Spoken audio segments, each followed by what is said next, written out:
6 मई 2025 की रात घड़ी ने जैसे ही आधी रात पार की, भारत के आसमान में एक अजीब सी बेचैनी तैरने लगी थी। नॉर्दर्न एयर कमांड के रनवे पर खड़े थे राफेल, सुखोई 30 MKI और तेजस जैसे फाइटर जेट्स। उनकी टरबाइनों की गड़गड़ाहट किसी आने वाले तूफान की पूर्व सूचना थी। हर विमान अपने लक्ष्य के लिए कोडेड था। स्कैल्प क्रूज मिसाइल्स दुश्मन के अड्डों पर पिन पॉइंट एक्यूरेसी से हमला करने के लिए लॉक की जा चुकी थीं।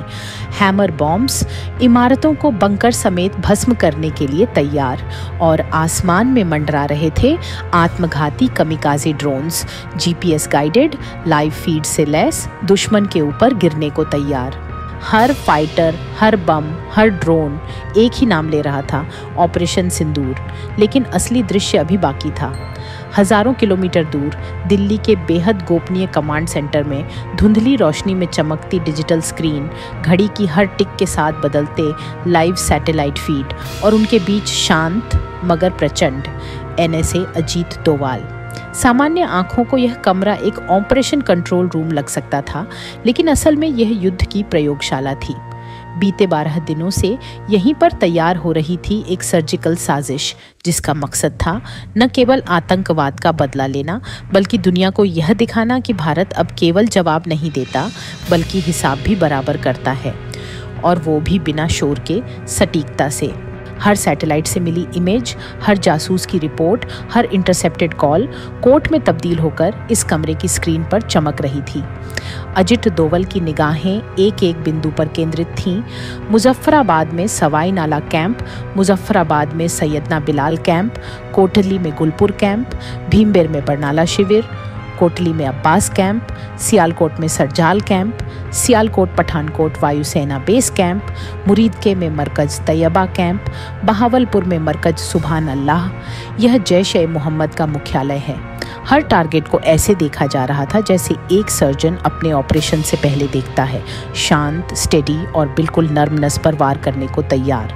और तभी एक सिग्नल आया, ऑपरेशन ग्रीन लाइटेड। NSA ने बिना मुस्कुराए बस एक वाक्य कहा, लेट्स फिनिश दिस फॉर सिंदूर। और इसके साथ ही पूरे ऑपरेशन रूम में हलचल नहीं, बस निर्देश बहे जैसे बिजली की लहर। एक युद्ध जो आधिकारिक रूप से कभी घोषित नहीं हुआ, लेकिन इतिहास में दर्ज होने वाला था। ये कोई रिटेलिएशन नहीं था, ये राष्ट्र का संकल्प था। ऑपरेशन सिंदूर शुरू हो चुका था। पहलगाम हमला, वह दिन जिसने भारत को बदल दिया। 22 अप्रैल 2025 दोपहर लगभग 12:15। जम्मू कश्मीर के पहलगाम में स्थित बैसरन घाटी, जो पर्यटकों के बीच एक लोकप्रिय ट्रैकिंग डेस्टिनेशन है, अचानक गोलियों की गूंज से दहल उठी। 4 आतंकी घने चीड़ के जंगलों की आड़ में छिपे हुए ने ट्रैक कर रहे यात्रियों पर अंधाधुंध फायरिंग शुरू कर दी। उनके निशाने पर थे सिर्फ पुरुष। 26 लोगों की मौके पर ही हत्या कर दी गई, सभी पर्यटक, सभी पुरुष। हमले में कोई महिला नहीं मारी गई। महिलाओं को जानबूझकर छोड़ दिया गया ताकि वे इस हत्याकांड की भयावहता का संदेश देश तक पहुंचा सकें। सिर्फ इतना ही नहीं, आतंकियों ने कुछ यात्रियों से धर्म पूछा। हिंदू या ईसाई पहचान की पुष्टि होते ही उन्हें पॉइंट ब्लैंक गोली मार दी गई। इस हत्याकांड में एक स्थानीय मुस्लिम पोनी ऑपरेटर सैयद आदिल हुसैन शाह, जो पर्यटकों को सुरक्षित बचाने की कोशिश कर रहा था, उसे भी आतंकियों ने मार डाला। घटना के तुरंत बाद सोशल मीडिया पर एक वीडियो वायरल हुआ, जिसमें हमले से कुछ मिनट पहले एक व्यक्ति कहते दिखा, हमने कुछ अजीब लोग देखे हैं, शायद कोई दिक्कत होने वाली है। भारत थर्रा उठा था। शहरों में स्कूल बंद हुए, न्यूज़ रूम्स में हाई अलर्ट लगा। हर चैनल पर सिर्फ एक ब्रेकिंग, पहलगाम में नरसंहार, 26 मौतें, सिर्फ पुरुष टारगेट। 22 अप्रैल 2025 की शाम प्रधानमंत्री नरेंद्र मोदी ने एक आधिकारिक बयान जारी किया। यह हमला हमारे नागरिकों पर नहीं, हमारी चेतना पर था। भारत इसे भूलने वाला नहीं है। दोषियों को न्याय के कटघरे तक पहुंचाया जाएगा। यह हमारी जिम्मेदारी भी है और संकल्प भी। इस बयान ने देश में गूंज पैदा कर दी। प्रधानमंत्री कार्यालय ने तत्काल उच्च स्तरीय सुरक्षा बैठक बुलाई। बैठक में NSA Ajit Doval, chief of defence staff और रॉ के प्रमुख शामिल हुए। यहीं से शुरू हुआ एक ऑपरेशन जो इतिहास में दर्ज होने वाला था, जिसका नाम था ऑपरेशन सिंदूर। एक ऐसा जवाब जो न सिर्फ आतंकियों को बल्कि उनके आकाओं को भी याद रहेगा। यह सिर्फ रिटेलिएशन नहीं था, यह राष्ट्र का न्याय था। ऑपरेशन सिंदूर की प्लानिंग और एग्जीक्यूशन। 22 अप्रैल 2025 को जम्मू कश्मीर के पहलगाम में हुए आतंकवादी हमले के बाद भारत ने एक निर्णायक और सटीक सैन्य प्रतिक्रिया की योजना बनाई। 12 दिनों की गहन योजना के बाद 7 मई 2025 की रात 1:05 से 1:30 के बीच भारतीय वायुसेना ने पाकिस्तान और पाकिस्तान अधिकृत कश्मीर POK में स्थित 9 आतंकवादी ठिकानों पर सर्जिकल स्ट्राइक की। प्रमुख लक्ष्यों में शामिल थे बहावलपुर में जैश-ए-मोहम्मद का मुख्यालय, जहां संगठन के प्रमुख मसूद अजहर का भाई और ऑपरेशनल कमांडर अब्दुल रऊफ अजहर मौजूद था। मुरीदके में लश्कर-ए-तैयबा का बेस, जो पाकिस्तान के पंजाब प्रांत में स्थित है। मुजफ्फराबाद और कोटली में आतंकवादी प्रशिक्षण शिविर, जो POK में स्थित हैं। प्रयुक्त हथियार प्रणाली, राफेल लड़ाकू विमानों से दागी गई स्कैल्प क्रूज मिसाइलें, जो गहरे अंदर स्थित लक्ष्यों को सटीकता से भेदने में सक्षम हैं। AASM हैमर बम, जो बंकरों और मजबूत संरचनाओं को नष्ट करने के लिए उपयोग किए गए। कामिकाजे ड्रोन, जिन्हें विशेष रूप से आत्मघाती हमलों के लिए डिजाइन किया गया है, का भी इस ऑपरेशन में उपयोग हुआ। ब्रह्मोस क्रूज मिसाइलें, जो उच्च गति और सटीकता के लिए जानी जाती हैं, का भी इस ऑपरेशन में इस्तेमाल किया गया। परिणाम, इस ऑपरेशन में लगभग 100 आतंकवादी मारे गए, जिनमें जैश-ए-मोहम्मद के ऑपरेशनल कमांडर अब्दुल रऊफ अजहर भी शामिल थे। लश्कर-ए-तैयबा और जैश-ए-मोहम्मद के कई शीर्ष कमांडरों के साथ साथ उनके प्रशिक्षण शिविर और बुनियादी ढांचे को भी नष्ट कर दिया गया। पाकिस्तान के कई सैन्य ठिकानों, जिनमें मशाफ एयरबेस और नूर खान एयरबेस शामिल हैं, को भी इस ऑपरेशन में निशाना बनाया गया। ऑपरेशन सिंदूर भारत की सैन्य क्षमताओं और आतंकवाद के प्रति उसकी जीरो टॉलरेंस नीति का स्पष्ट संकेत था। इस ऑपरेशन ने न केवल आतंकवादी संगठनों को भारी नुकसान पहुंचाया, बल्कि पाकिस्तान को भी यह संदेश दिया कि भारत अपनी संप्रभुता और नागरिकों की सुरक्षा के लिए किसी भी हद तक जा सकता है। 8 मई 2025 की रात, जब भारत ने ऑपरेशन सिंदूर के तहत पाकिस्तान में आतंकवादी ठिकानों पर सर्जिकल स्ट्राइक की, तो पाकिस्तान ने जवाबी कार्रवाई में 600 से अधिक ड्रोन भारत की ओर भेजे। इन ड्रोन हमलों का उद्देश्य भारतीय सैन्य ठिकानों और नागरिक क्षेत्रों को निशाना बनाना था। भारतीय वायु रक्षा प्रणाली ने इन सभी ड्रोन हमलों को सफलतापूर्वक नष्ट कर दिया। इस रक्षा में भारत की S-400 ट्रायम्फ और आकाश मिसाइल सिस्टम की महत्वपूर्ण भूमिका रही। S-400 प्रणाली ने पाकिस्तान के ड्रोन और मिसाइल हमलों को रोकने में सफलता प्राप्त की, जबकि आकाश मिसाइल सिस्टम ने कम दूरी के लक्ष्यों को प्रभावी ढंग से नष्ट किया। पाकिस्तान ने दावा किया कि उसने भारत के S-400 सिस्टम और ब्रह्मोस मिसाइल डिपो को नष्ट कर दिया है, लेकिन भारत ने इन दावों को दुष्प्रचार करार देते हुए खंडन किया। भारत ने उपग्रह चित्र और समय सीमा वाले वीडियो जारी किए, जो दिखाते हैं कि उसके वायुसेना ठिकानों को कोई नुकसान नहीं हुआ है। इसके अलावा भारत ने सिंधु जल संधि पर रणनीतिक वार करते हुए झेलम और चिनाब नदियों के जल प्रवाह पर नियंत्रण बढ़ा दिया। 23 अप्रैल 2025 को भारत ने इस संधि को निलंबित कर दिया, जिससे पाकिस्तान के कई इलाकों में सूखे की स्थिति उत्पन्न हो गई। भारत ने बगलिहार और सलाल बांधों से जल प्रवाह को नियंत्रित किया और रणबीर नहर की लंबाई बढ़ाने की योजना बनाई, जिससे पाकिस्तान की जल आपूर्ति में 90% तक की कमी आई। इन कदमों ने पाकिस्तान को चेतावनी दी कि भारत अब आतंकवाद के खिलाफ केवल सैन्य नहीं, बल्कि आर्थिक और रणनीतिक मोर्चों पर भी जवाब देने में सक्षम है। कूटनीतिक स्तर पर भारत ने 7 सर्वदलीय प्रतिनिधि मंडलों को प्रमुख साझेदार देशों में भेजा, ताकि आतंकवाद के खिलाफ भारत की जीरो टॉलरेंस नीति का संदेश दिया जा सके।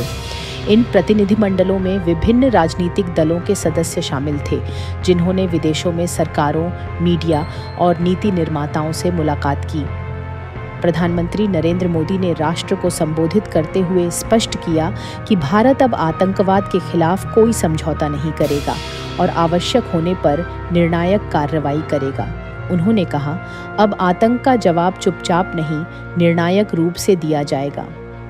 यह ऑपरेशन केवल एक सैन्य कार्रवाई नहीं थी, यह भारत की रणनीतिक क्षमता और आत्मनिर्भरता का प्रदर्शन था। दुनिया की प्रतिक्रिया और भारत का संदेश।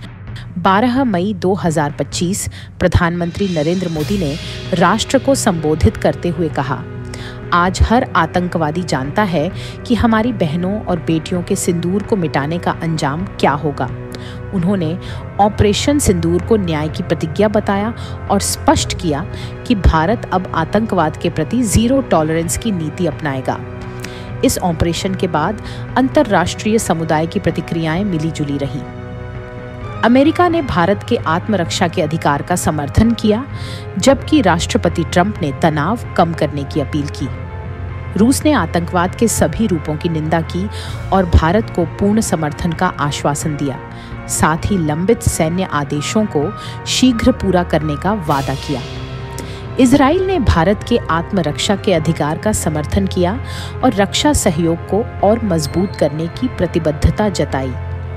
तुर्की और अजरबैजान ने पाकिस्तान का समर्थन किया, जिससे भारत में इन देशों के खिलाफ व्यापक बहिष्कार अभियान शुरू हो गया। IMF ने भारत के विरोध के बावजूद पाकिस्तान को $1 अरब का आड़ मंजूर किया, जिससे भारत ने चिंता व्यक्त की कि यह धन आतंकवाद को बढ़ावा देने में इस्तेमाल हो सकता है। भारत ने कूटनीतिक स्तर पर भी सक्रियता दिखाई। 7 सर्वदलीय प्रतिनिधिमंडलों को प्रमुख वैश्विक राजधानियों में भेजा गया ताकि आतंकवाद के खिलाफ भारत की जीरो टॉलरेंस नीति का संदेश दिया जा सके। इस प्रकार ऑपरेशन सिंदूर ने भारत की आतंकवाद के प्रति नई नीति और अंतर्राष्ट्रीय मंच पर उसकी स्थिति को स्पष्ट किया। महिला शक्ति विंग कमांडर व्योमिका सिंह और कर्नल सोफिया कुरैशी 7 मई 2025 की सुबह ऑपरेशन सिंदूर की पहली रोशनी में भारत की 2 महिला अधिकारी सामने आईं, विंग कमांडर व्योमिका सिंह और कर्नल सोफिया कुरैशी। यह दृश्य जितना प्रतीकात्मक था उतना ही रणनीतिक भी। पहली बार 2 महिला कमांडर्स ने भारत के सबसे सटीक सैन्य ऑपरेशन की कमान सार्वजनिक रूप से संभाली।